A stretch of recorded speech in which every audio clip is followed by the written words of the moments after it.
Oi, tudo bom? Hoje eu quero falar sobre um dos passos mais importantes da nossa caminhada de recuperação. Hoje eu quero falar sobre o passo sobre o inventário, falar o que é esse inventário e qual é a importância dele. Quando nós começamos a caminhar em recuperação, quando nós decidimos o que devemos e queremos mudar, Deus, Ele pede que nós confessamos os nossos pecados, Ele pede que nós confessamos tudo aquilo que está guardado dentro da gente para que nós possamos nos tornar livres. E à medida que somos livres em Cristo, nós podemos ser uma nova criatura, nós podemos ressurgir, renascer de uma forma diferente, sendo definitivamente aquilo que Deus propôs para que nós fôssemos nessa vida. E o inventário serve para isso, para que você reconheça essas áreas de luta, para que você reconheça seus defeitos, onde você errou, onde você pecou, o que você fez de errado. Isso se chama inventário moral ou autobiografia, como assim você desejar chamar. Eu quero te dizer que hoje eu decidi fazer a minha autobiografia, contar a minha história para você. Com muito amor, com muito carinho, eu vou fazer esse vídeo sem interrupções, sem pausas. Eu quero passar a verdade de Cristo, passar o que Deus quer que eu realmente passe para você. E eu começo te dizendo que minha vida não foi um mar de rosas.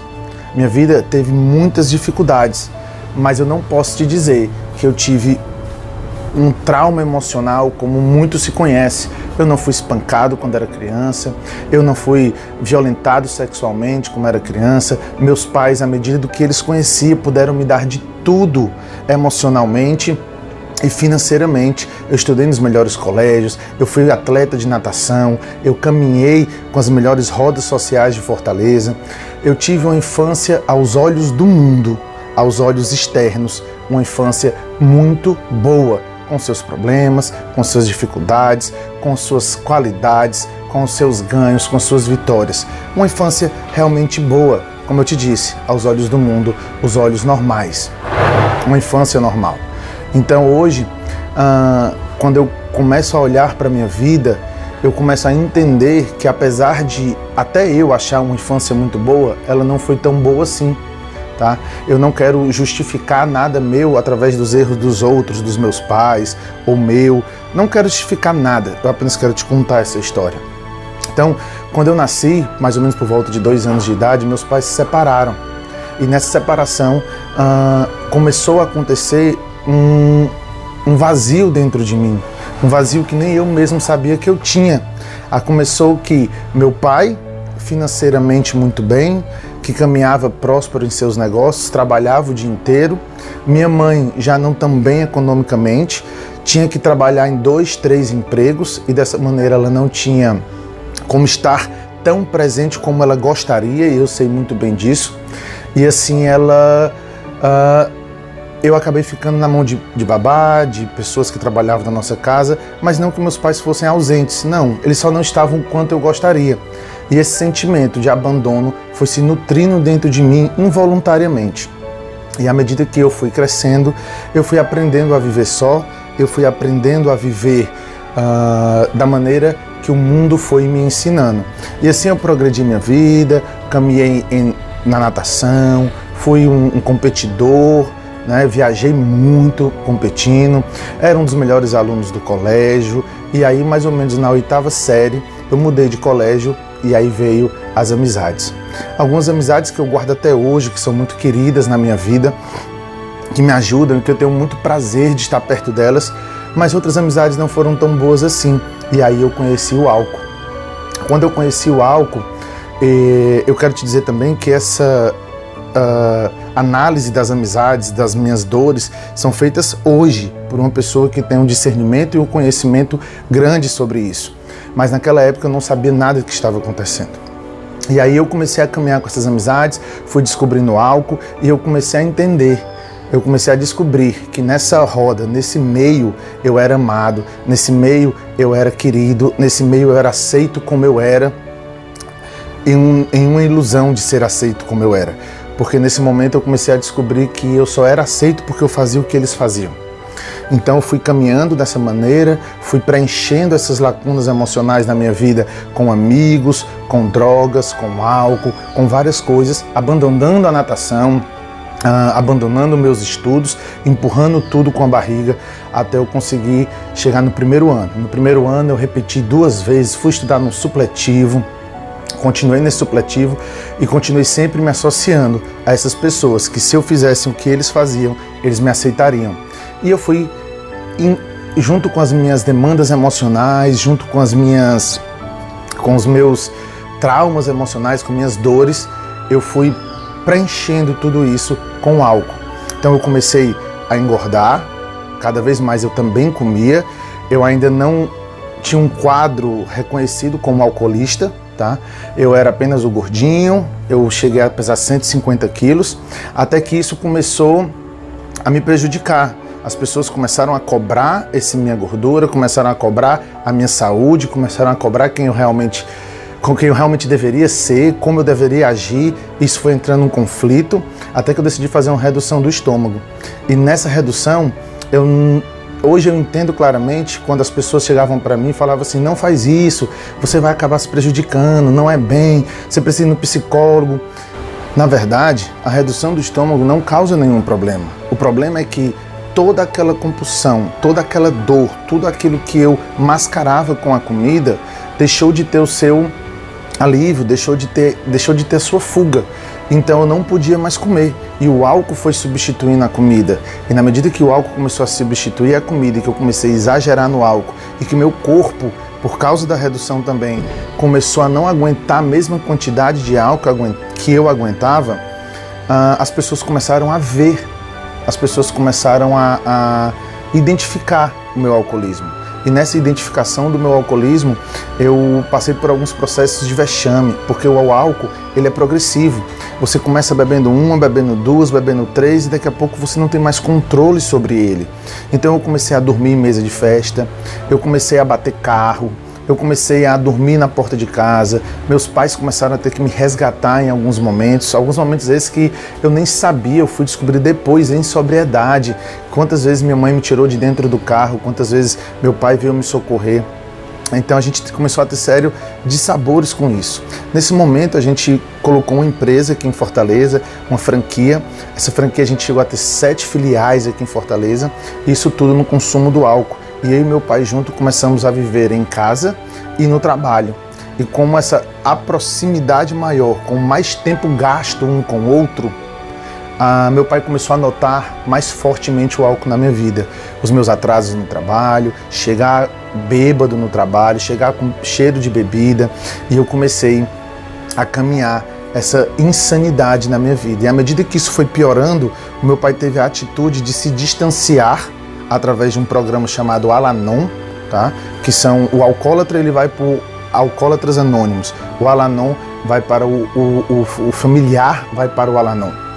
E nessa caminhada do meu pai, ele foi aprendendo como lidar com tudo isso, e ele foi se distanciando, ele foi aprendendo como lidar com o alcoólatra, ele foi aprendendo como viver, e esse processo a gente faz hoje através do coach, através das sessões de coaching em grupo. A gente consegue fazer isso hoje, orientar as pessoas a saber como caminhar junto de um alcoólico. É um trabalho conjunto, a gente junta o alcoólico passando pelo processo, junto com o familiar passando pelo processo, os dois entendendo tudo que está acontecendo, cada um curando as suas demandas, estando aptos a ter uma nova vida juntos, salvando casamentos, salvando famílias, salvando relacionamentos de filhos, de pais. Então a gente consegue fazer isso hoje através da nossa experiência. E aí meu pai, ele começou a fazer uma coisa muito difícil chamada desligamento com amor. Ele me distanciou das empresas, ele me distanciou um pouco da vida dele, mas é complicado explicar isso assim rápido, porque ele não se distanciou de mim, ele apenas evitou com que eu destruísse mais o que eu tinha, tá? Então eu comecei a caminhar pelas minhas próprias pernas, ele começou a deixar eu viver. As empresas, eu acabei saindo delas, fui trabalhar num cruzeiro, um navio embarcado aí na Europa, Grécia, a gente viajou em bastante canto com eles e sempre bebendo. Até que Deus, eu acredito hoje, eu sei, na verdade, eu sei que nesse momento Deus começou a pôr em prática um plano, o projeto dele na minha vida. Eu acredito que nesse momento Deus deixou com que eu chegasse até esse ponto para que eu enxergasse o meu fundo do poço e eu pudesse assim começar a trilhar o caminho dele. Então Deus me colocou numa jornada onde eu acabei numa cidade chamada Curitiba, fui trabalhar em hotel, acabei sendo demitido do hotel, perdendo meu emprego, abandonando alguns empregos também, acabei sem ter condições financeiras de pagar até a casa que eu estava, até que ele levou minha avó para Curitiba. Chegando em Curitiba, ela viu meu estado e alguns dias depois ali ela me resgatou. Se não tivesse acontecido esse resgate, eu com certeza teria ido para a rua, tá? E eu voltei para Fortaleza, cheguei aqui e mesmo assim eu ainda continuei bebendo. Eu ainda continuei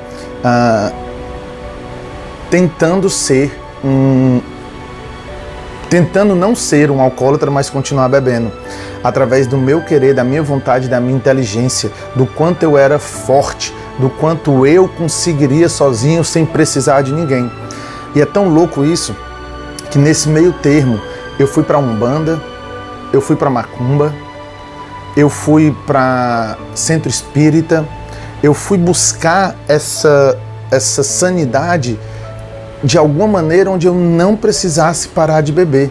A minha doença era tão louca, era tão complicada, que eu queria continuar bebendo, mas não queria ser um alcoólatra. E aí eu fui caminhando nessa insanidade, fazendo atrocidades, o que você puder pensar, eu cheguei a fazer. Como eu já falei, bater carro, chegar em casa com o carro dirigido por policial. É uma história engraçada porque eu não lembro quem é o policial, não lembro como foi que eu convenci eles, mas eu acredito sim que Deus usou aquelas pessoas para me levar para casa, me deixaram em casa vivo, sã e salvo, com vida. E eu vim fazendo loucuras, eu emagreci horrores, eu cheguei a pesar 85 quilos e minha vida foi se acabando, se deteriorando. Eu já estava aí num processo entrando num processo de ter uma cirrose, as minhas taxas não estavam legais, nada estava legal. Até que um dia eu tive um sentimento de morte. O que eu mais consigo explicar, o que eu senti, não foi que eu achei que eu estava morrendo. Eu estava morrendo, era como se Deus tivesse me dado esse sentimento para que eu tivesse um despertar espiritual. Eu tive esse despertar, procurei ajuda. Eu não vou citar o nome da pessoa para não, anonimato e sigilo faz parte de todos os processos, né? A gente não fala quem, a gente não fala quando nem como, a gente simplesmente ajuda, a gente dá realmente todos os créditos a Deus, a Cristo por essas transformações. E aí eu pedi ajuda para ele, ele me ensinou como era, o que era 12 passos, o que era recuperação, como tudo isso funcionava. E da medida que ele foi me ensinando, a gente concluiu que participar de um psicólogo seria a primeira saída, porque internação era a coisa mais forte que existia na vida de alguém. Não tinha como um alcoólico fazer uma coisa maior do que a internação. E aí eu decidi fazer isso, ir para o psicólogo. Era um sábado, domingo eu voltei para casa, eu tinha ido para casa dele, domingo eu voltei para casa, e eu lembro que eu cheguei em casa por volta de 9 horas da manhã. Quando foi 4 horas da tarde eu já estava bêbado novamente, passei mais 15 dias bebendo. E eu quero te dizer que nesse momento o meu consumo de álcool era de 6, 7 litros de cachaça por dia. E o mais louco dessa história é que durante tudo isso eu descobri uma droga. E essa droga, ela fazia com que eu não aparentasse que estava bêbado. Então quando eu estava com recursos financeiros suficientes e queria sair com meus amigos, queria estar na rua, eu continuava bebendo o tanto que eu bebia, mas eu usava essa droga e assim não aparentava que eu estava tão bêbado, eu não caía mais nas festas. E aí é que a insanidade piorou, tá? Então nesse momento eu não tinha esses recursos, mas eu continuei com essa bebida louca, bebendo essa quantidade de bebida. E aí quando minha avó, novamente, é uma figura muito importante na minha caminhada, eu acredito que Deus usou ela nos momentos certos, sabe? Ela chegou exatamente para dar aquelas pinceladas necessárias. E ela chegou me pedindo uma carona para levar, para dirigir para ela até um município próximo aqui de Fortaleza. E eu tive o discernimento de dizer não, porque eu não tinha condições de pôr em risco a vida da minha avó. Eu acredito que se ela tivesse pedido para eu ir só, eu levar uma encomenda ou buscar alguma coisa para ela lá, eu teria ido. Mas como eu estava com ela dentro do carro, o amor que eu sinto por ela, eu não podia pôr em risco a minha avó. E aí eu disse não porque estava bêbado. Ela olhou para mim e disse, minha avó é católica, e ela disse, eu rezo todo dia pela sua vida. Eu sei que Deus tem um propósito, que você vai mudar. Eu não sei quando, mas vai. E nesse momento aconteceu um mover nos meus sentimentos, no meu coração, um frio na minha espinha, e eu disse: vó, eu sou um alcoólatra, eu preciso de ajuda. E esse é o passo mais importante para mim, sabe? O momento que você admite, o momento que você olha para alguém que você ama, olha para alguém que você confia e diz: eu sou um alcoólatra, eu preciso de ajuda. E isso tem que ser genuíno, isso tem que ser puro, isso tem que vir de dentro de você, e não porque alguém te obrigou, e não porque alguém te levou, e não porque alguém te convenceu. Tem que simplesmente você olhar e dizer assim: chegou a hora, eu preciso. A dor de beber tem que ser muito maior do que o meu orgulho. A dor de ser um alcoólatra tem que ser tão forte que eu admito que sou isso. E quando eu admiti, minha avó pôde fazer um agir. Meu pai estava nos Estados Unidos, já fazia mais ou menos quase 2 anos que a gente não se falava direito, porque meu pai estava esperando que eu admitisse para poder me ajudar. Eu morava na casa da minha mãe, vivia com ela, mas era um relacionamento completamente destruído. Minha mãe não podia ter dinheiro em casa, minha mãe não podia ter bebida em casa, nada se parava, porque eu trocava tudo em bebida, e sem dinheiro, sem vida, vivendo trancado dentro de um quarto, bebendo e fumando muito. Quando eu queria sair era droga, e eu tive esse ato de coragem, Deus moveu. Meu pai voltou dos Estados Unidos, minha mãe estava chegando de Brasília, eu fui buscá-lo no aeroporto, e esse é um momento muito engraçado dentro da minha história, porque como o meu ego é forte, como é difícil para mim, e eu acredito que para você que é um adicto, que abusa de drogas, e você que é um alcoolista que abusa de álcool, ou você que, como eu, abusava dos dois, como é difícil você chegar para as pessoas que você ama e fazer e assumir isso. Eu sei que não é fácil, porque eu já vivi. Então eu vinha dentro do carro, eu lembro que era minha mãe do meu lado, minha avó atrás, e eu ali, o som ligado. Isso é muito forte, porque tem um momento que eu abaixo o som, e eu suando frio, e eu respirava de um jeito diferente, porque eu tinha que contar para minha mãe que eu era um alcoólatra. Como é que eu poderia ser um alcoólatra? Como é que isso ia acontecer? Mal eu sabia que minha mãe já tinha me tirado inúmeras vezes do carro bêbado, que minha mãe cuidava de mim quando eu estava apagado com 1 litro de cachaça do lado da cama. Quantas vezes minha mãe já não chegou em casa e deve ter me visto, eu não lembro, mas ela deve ter me visto jogado no chão, bêbado. Como é que minha mãe, a pessoa que me ama, que cuida de mim, não sente o cheiro do meu quarto? Quando você abre hoje, eu entendo muito bem isso. Hoje, se uma pessoa chega a 2 metros de mim com cheiro de bebida, eu sinto. Imagine minha mãe, dentro de um quarto fechado, com ar-condicionado, 3, 4, 5, 6 dias de cachaça e cigarro ali dentro. Meu colchão furado, os lençóis queimados de cigarro. Como é que minha mãe não sabia que eu era alcoólatra? E mesmo assim, na minha prepotência, na minha arrogância, eu achava que não. Mas eu tive o ato de coragem, baixei o volume do carro, olhei para minha mãe e disse: mãe, eu sou um alcoólatra, eu preciso de ajuda. Foi a primeira vez que verdadeiramente eu vi alguém chorar de alegria, misturado com surpresa. Minha mãe olhou para mim num momento sublime. Eu acho que naquele momento todas as dores que ela tinha de um filho alcoólatra passaram. A gente se abraçou dentro do carro.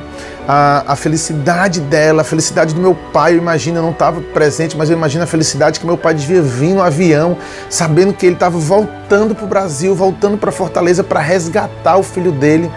E aí eu olhei para eles e falei assim: olha, eu vou para a clínica, mas eu quero uma promessa. E meu pai disse: o que é? Eu disse: se eu não gostar, eu não fico, eu não quero ser internado obrigatório, eu não quero ser internado involuntariamente. E aí meu pai me internou. Eu cheguei lá, a gente chegou lá na clínica.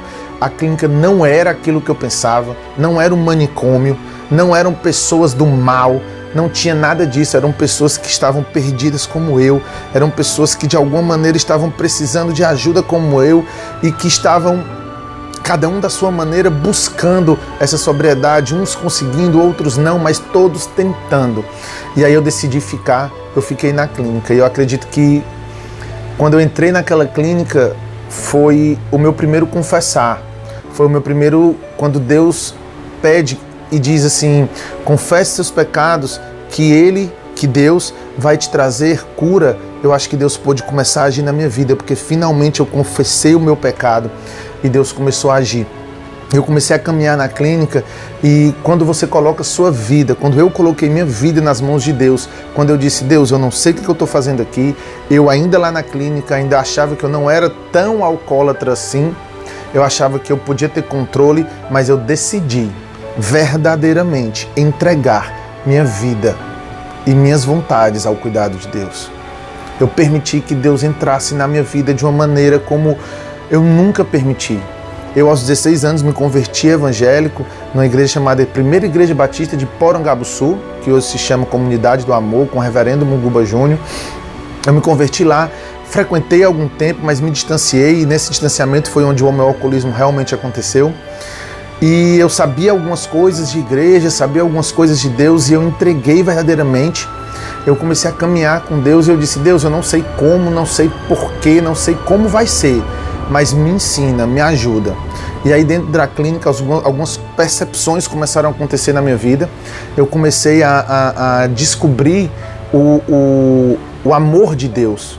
Eu comecei a descobrir como Deus cuida, a estratégia, o jogo de xadrez que Deus faz nas nossas vidas. Porque nem sempre tudo que Deus vai fazer na sua vida e na minha vida eu vou entender. Ele está a 7, 8, 9, 10, 20, 30, sei lá quantas jogadas na nossa frente. Ele tem uma linha do tempo que ele é atemporal, ele sabe o passado, o presente e o futuro. Você só tem que se contentar com o presente. E eu aprendi isso. Eu comecei a viver o só por hoje. Eu comecei a entender que cabe a mim fazer o melhor vídeo, cabe a mim fazer o melhor testemunho para você, cabe a mim ser honesto, sincero, verdadeiro e corajoso de contar a minha vida para você. E você, quando assistir esse vídeo, se reconhece, ele vai fazer esse agir, ele vai tomar de conta do futuro, não eu. E na medida que eu permiti esse cuidado, Deus foi me dando respostas dentro da clínica. Respostas como as pessoas chegarem para mim e dizer que não funciona, que essa clínica só quer dinheiro. E eu disse, tudo bem, se você pensa assim, quantas vezes você se internou? E a pessoa me responder 20, 30, 40, 50 internações. E Deus colocar o discernimento, a sabedoria do pensamento. E eu pensar, calma, mas se ele se internou 50 vezes e nunca teve recuperação, eu não acho que ele seja capaz de me dizer sobre esse processo, porque ele não se dedicou a esse processo verdadeiramente. Eu quero uma pessoa que tenha se internado uma vez, tenha se dedicado ao processo e tenha 5, 10 anos de sobriedade e me fale que isso aqui não funcione. Eu não posso me espelhar nas pessoas que fracassaram, eu tenho que me espelhar nas pessoas que conquistaram a vitória, que estão em sobriedade. E aí eu foquei nisso. Quando eu foquei nisso, eu quero te dizer que hoje eu me determinei a todo o processo da clínica. Eu tenho 5 anos e alguns meses de sobriedade. E eu quero te dizer que funciona. Funciona. O que diferencia não é o processo que você está inserido, não é o processo que eu posso te oferecer, não é através do coach especializado em álcool e drogas e seus familiares que você... que vai definir o seu sucesso. Quem vai definir o sucesso é a sua determinação a esse processo. E quando você se determina a esse processo, você realmente consegue a sua sobriedade, consegue o resultado que você deseja. E aí na clínica eu me determinei. Eu lembro que as pessoas me criticavam, me chamando de besta, porque eu fazia as coisas que eram para fazer em grupo, o grupo não vinha e eu fazia só. Eu quero te dizer que desse grupo, algumas pessoas, depois de 5 anos, continuam se internando. E eu tô aqui sem vontade de beber, graças a Jesus Cristo, graças a Deus. Então eu fiz o meu processo, eu saí da clínica com 3 meses. Quando eu saí da clínica, eu acredito que eu aprendi uma evolução disso. Eu aprendi que... na verdade Deus me mostrou isso. E eu entendi que o processo da clínica não me tornou o grande mestre da recuperação. Ter o conhecimento do livro azul, dos 12 passos e ter vivido esses 12 passos não me tornou o senhor da recuperação. Ele me tornou apenas um que está vivendo esse caminho e aprendendo todos os dias. E aí Deus pôde agir na minha vida mais uma vez, me colocou celebrando recuperação na minha vida. E eu comecei a caminhar no processo celebrando recuperação, eu comecei a descobrir como é uma vida em recuperação baseada na palavra de Deus. Eu pude descobrir cada versículo, eu pude descobrir cada orientação que Deus me deu através dos meus pastores, através dos meus amigos, dos meus líderes, dos meus mentores, eu me submeti a cada um deles. E eu quero te dizer que a maioria deles nem sabe o que é ser alcoólico. A maioria dos meus mentores espirituais na igreja talvez tenham experimentado, uma vez ou outra tenham tomado um porre, mas ser alcoolista, entender realmente isso, a maioria não sabe. Mas eles têm uma coisa, eles têm a autoridade do Espírito Santo sobre a minha vida. E Deus pode usar essa autoridade quando eu me submeto a ela, quando eu me submeti a essa autoridade, quando eu decidi seguir os processos sem questionar e, maioria das vezes, sem concordar. Mas eu fui lá e fiz cada um desses processos. E aí o Celebrando Recuperação veio na minha vida. Eu comecei a aprender, a aprofundar os 12 passos, aprofundar esse conhecimento da Palavra de Deus. Comecei a estudar a Palavra de Deus. Me tornei o líder desse ministério na minha igreja. E aí eu comecei a fazer o 12º passo, a levar para o outro o que eu tinha aprendido. E eu fui levando, eu fui ensinando, fui contando a minha história, fui acompanhando, amando pessoas independente do que ela fez, e eu descobri mais um ensinamento de Deus.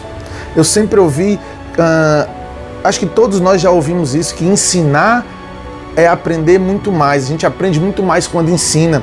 E eu achava isso uma balela, eu achava isso uma conversinha para boi dormir. Mas aí o Celebrando Recuperação veio na minha vida e eu comecei a aprender cada dia mais. Eu comecei a entender os processos cada dia mais. Cada dor nova que eu descobri em outra pessoa, um outro testemunho, eu descobri que eu também tinha isso na minha vida. Era uma oportunidade de tratar isso na minha vida. E eu comecei a caminhar. E aí eu conheci a minha esposa. Hoje minha esposa, na época minha namorada, e ela viu em mim um potencial que eu não via, mas de uma maneira diferente. Não que meus pais não tinham visto esse potencial, mas um potencial com um olhar diferente, um olhar de Deus, um olhar de quem tem intimidade com Deus. E ela começou, e eu sou muito grato à minha esposa por causa disso. Ela está aqui agora do meu lado, me apoiando nessa gravação com um sorriso. Às vezes não, às vezes ela dá uma carinha de que eu não estou fazendo muito bem, mas isso é Deus que está aqui. E aí ela começou a me incentivar a procurar o coach, procurar o método CIS, e eu me vi mais uma vez numa soberba, porque eu dizia, não, eu já sei 12 passos, eu já estou recuperado, eu já caminho na igreja, eu não preciso disso. Mas, como eu disse, Deus não necessariamente em toda a sua caminhada você vai ser perfeito, não existe essa perfeição. Vão ter momentos de recaída. O que acontece é que eu aprendi que recaída não é beber. Eu posso recair nos meus sentimentos, recair nos meus pensamentos muito antes de beber. O grande segredo é reconhecer os pensamentos e os sentimentos antes, mudar a comunicação de tudo isso, mudar a forma como você encara e não deixar chegar até a cereja do bolo, que é o álcool. Então, mesmo a contragosto, e como eu decidi ter o padrão de permitir as coisas na minha vida, mesmo sem concordar, mesmo achando que eu ia ouvir tudo que eu já ouvi, eu fui para o método CIS, e no primeira manhã do método CIS, todo aquele pensamento que eu tinha caiu por terra. Eu descobri um aprofundamento muito maior. Eu descobri uma maneira, ferramentas concretas, reais, tanto de exercícios de sentimento, de ouvir, de imaginar, como planilhas e planos de ações para que eu possa fazer na minha vida a melhor recuperação possível.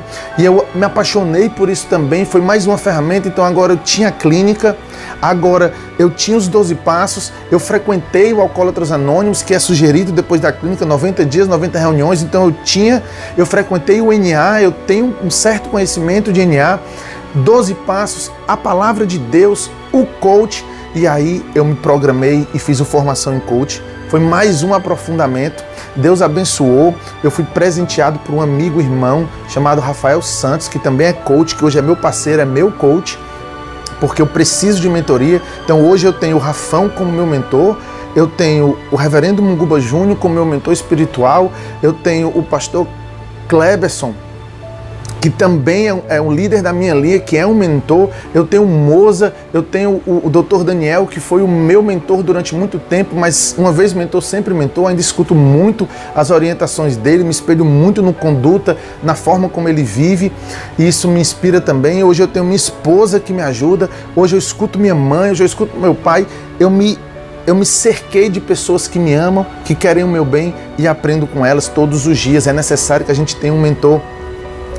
E aí eu ganhei do Rafão o Master Coach, um aprimoramento ainda maior, e aí eu fui descobrir dentro do Master Coach o que é verdadeiramente os nossos sentimentos, aonde eles são criados, como é que tudo isso acontece, aonde é que acontece, do 0 aos 12 anos, e aí eu pude imergir na minha vida e eu finalmente descobri o porquê que eu bebo, o porquê que eu comia, o porquê que eu era uma pessoa grosseira, o porquê que eu afastava algumas pessoas da minha vida, o porquê eu era uma pessoa impaciente. Eu fui descobrir o porquê, a origem, e quando eu descobri a origem, eu sanei, eu matei a causa, eu resolvi o meu problema e minha vida se destravou de uma maneira extraordinária.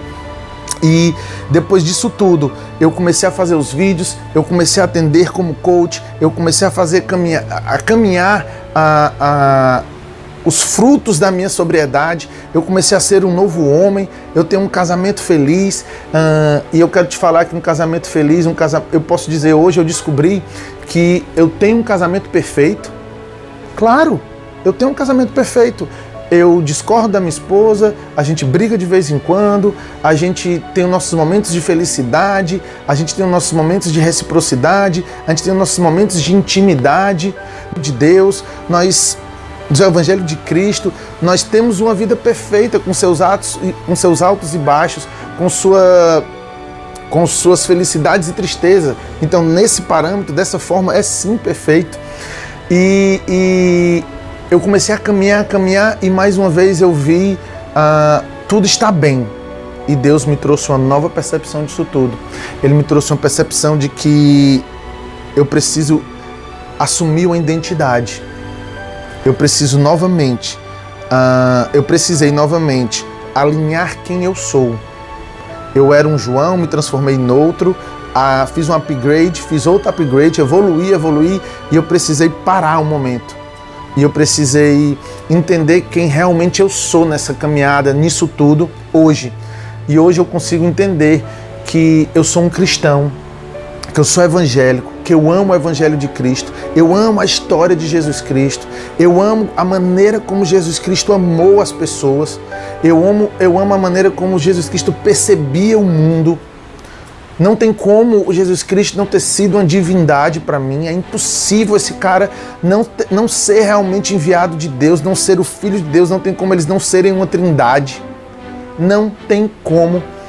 A quantidade de inteligência, de sabedoria que esse cara tinha, que esse ser divino tinha, e eu preciso assumir eu precisei assumir verdadeiramente, definitivamente, que eu sou um discípulo de Jesus Cristo, um amado discípulo de Deus, e que Ele está presente na minha vida, e isso vem transformando cada vez mais. E hoje eu posso, como eu já te disse, eu vou repetir, 5 anos e alguns meses de sobriedade, indo para 2 anos de casamento, vamos ser pais ano que vem, né? Nós estamos em 2019, então ano que vem eu vou ser pai, minha esposa vai ser mãe, nós vamos construir verdadeiramente a nossa família, nós queremos criar, hoje eu me sinto apto a criar um filho baseado na palavra de Deus. Eu já tenho uma filha, Ana Beatriz, que é uma filha que eu amo, maravilhosa, linda, que a gente busca todos os dias reconstruir tudo aquilo que eu prejudiquei minha filha. Ela tem 15 anos, então eu tenho 5 de sobriedade, 10 anos da vida dela. Os frutos que eu plantei na vida da minha filha foram frutos ruins, apesar de também ter tido frutos bons, mas eu reconheço isso, então todos os dias eu oro, eu busco, eu uso as técnicas que eu aprendi para que minha filha seja uma nova criatura também. Nós já tivemos um progresso assim gigantesco, então nunca é tarde para você mudar. Nunca é tarde para você reconquistar a sua vida, para você tomar verdadeiramente o leme e ser uma nova pessoa. Eu saí de um cara que bebia 6, 7, 8 litros de cachaça por dia durante 30 dias sem parar. Eu passei 2 anos sem saber o que era sobriedade durante esses 10 anos de alcoolismo, para um cara que hoje cura vidas, para um cara que hoje usa a palavra de Deus, o conhecimento bíblico, o conhecimento do coach, o conhecimento dos 12 passos, o conhecimento de AA, o conhecimento de NA, o conhecimento de clínica, junto tudo isso sobre a luz da palavra de Deus, para te ajudar para ajudar novas vidas. E não estou falando de religião, eu quero que isso fique bem claro. Eu não estou te convidando para a minha igreja, eu não estou te convidando para nenhuma igreja. Você pode ser qualquer religião, você precisa acreditar em Deus e na palavra de Deus e trazer esse poder superior para a sua vida, trazer essa experiência e fazer aquilo que é determinado, fazer aquilo que é sugerido. E você, quando você faz o que é sugerido, quando você se submete, as coisas mudam, seu casamento pode ser restaurado, sua relação com seus pais, com seus filhos pode ser restaurado, sua relação profissional pode ser restaurada. Eu não sei, as maravilhas de Deus acontecem, eu não sei o que é retroceder no meu profissional, eu só vejo crescente no meu profissional. E com a certeza absoluta que tudo isso não é fácil. Não é porque eu sou um discípulo de Deus que as coisas são fáceis. Apenas eu consigo, Deus me dá a sabedoria, eu consigo entender as coisas de Deus e enfrentar cada desafio de uma maneira diferente. Mas o desafio continua. Então, se foi possível comigo, se tudo isso que aconteceu na minha vida pode ter sido mudado, também pode mudar na sua. Eu espero que de alguma maneira o meu testemunho, o que aconteceu comigo, possa mudar a sua vida, possa impactar a sua vida e que você de alguma maneira consiga buscar ajuda. Lá no meu Instagram tem um link onde você pode baixar um e-book que vai te ajudar muito. Tem o meu contato pessoal, você pode clicar lá, fale comigo, que você vai entrar diretamente no meu WhatsApp, nós vamos conversar sobre a sua recuperação, eu quero te ajudar. Então, de verdade, que Deus abençoe sua vida, que Deus abençoe sua família. Se você é um familiar, eu também posso te ajudar, eu também sei como te ajudar, eu sei como entender tudo que está acontecendo, eu sei te ensinar a viver com uma pessoa que vive do alcoolismo. Eu espero que de verdade você possa ter sido abençoado nesse vídeo. Eu espero que de verdade Deus toque o seu coração e você peça ajuda e você busque ajuda, ok? Deus ama a mim, Deus ama você, Deus ama a todos, independente do que você acha, do que você pensa dele, Ele te ama. Deus te abençoe e eu espero que você entre em recuperação, você entre em sobriedade o mais rápido possível.